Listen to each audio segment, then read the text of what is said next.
Are you a technician or are you mechanically inclined?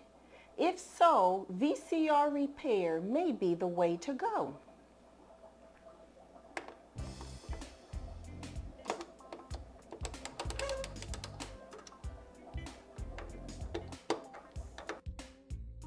The first thing you need to have is a good set of tools.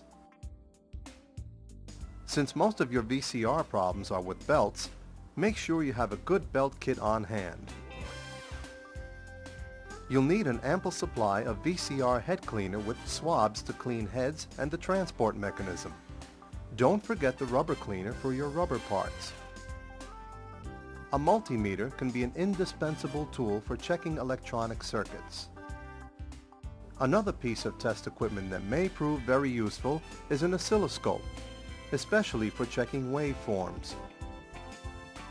There are many good books in the field to help you. You don't have to limit yourself to just VCRs. If you have the talent and the capabilities, you can expand to other appliances such as radio, TV, and DVD repair.